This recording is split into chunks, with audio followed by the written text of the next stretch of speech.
বন্ধুরা, এই যে আমাদের মন্দারমণি হোটেল অ্যান্ড রিসোর্টের বাৎসরিক শিব পূজা। হ্যালো বন্ধুরা, আমি অনিতা। আজ মহাশিবরাত্রির দিনে আমাদের রিসোর্টের শিব পুজোটা তোমাদের সামনে তুলে ধরছি। বন্ধুরা, আমি এই ভিডিওটা অনেক আগেই এডিট করে রেখেছিলাম, আজ মহাশিবরাত্রির দিনে পোস্ট করলাম। আমি চান টান করে রেডি হয়ে গিয়েছি। বন্ধুরা, সকাল সকাল চান টান করে রেডি হয়ে গিয়েছি। নিচে রিসোর্টের শিব মন্দিরে যাব আর পুরো পুজোটা তোমাদের দেখানোর চেষ্টা করব।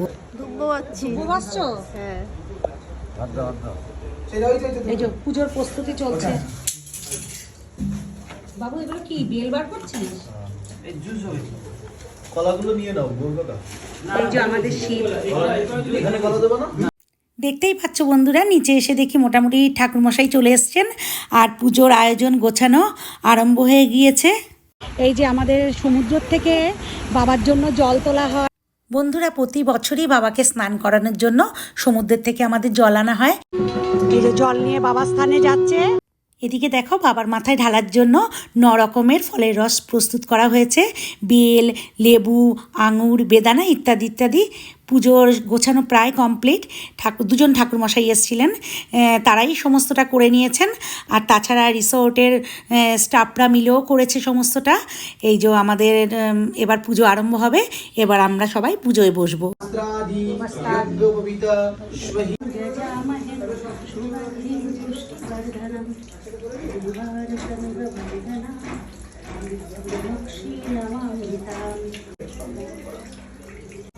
জানো তো বন্ধুরা, রিসোর্টের শিব পুজোর দিনটি সরস্বতী পুজোর দিনে পড়েছিল, তাই আমরা পুজো শেষে মন্দিরের একপাশে সরস্বতী পুজোটাও করে নিয়েছিলাম।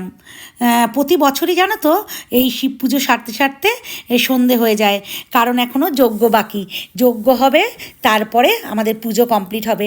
যজ্ঞের মুহূর্তটাও তোমাদের কাছে তুলে ধরবো। এই দেখো, ছোটরা সব সরস্বতী পুজোর জন্য বসে পড়েছে। এই যে ভোলে বাবাকে পরিষ্কার করানো হচ্ছে। এইবার বাবার যজ্ঞ শুরু হবে। এই দেখো বন্ধুরা, যজ্ঞের প্রস্তুতি শুরু হয়ে গিয়েছে। তোমাদের বললাম না, আমাদের পুজো সারতে সারতে সন্ধে হয়ে যায়। এই দেখো কেমন সন্ধে হয়ে গিয়েছে।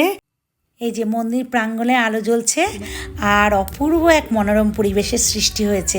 কি সুন্দর লাগছে দেখো। এই যে বন্ধুরা, আমাদের যজ্ঞ আরম্ভ হয়ে গিয়েছে। এরপরে যজ্ঞ শেষ হলে আমাদের বাবার পুজো কমপ্লিট হবে। তারপরে আমরা সবাই প্রসাদ পাবো। তারপরে আমরা অনেক আনন্দ করি জানো তো। রাতে একটু বাজি টাজিও ফোটানো হয়, নাচ গান হয়।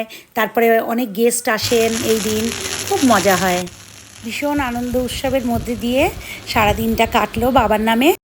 আজ মহাশিবরাত্রির পুণ্যতিথিতে বাবার কাছে এটাই প্রার্থনা রইল, বাবা যেন জগৎ সংসারে সবাইকে ভালো রাখেন, সুস্থ রাখেন, শান্তিতে রাখেন। আমার ভিডিওটা যদি তোমাদের ভালো লাগে, তোমরা অবশ্যই লাইক দিয়ে পাশে থেকো। তোমাদের সবাইকে অনেক ধন্যবাদ আমার ভিডিওটা দেখার জন্য। সবাই খুব ভালো থেকো। টাটা, হর হর মহাদেব।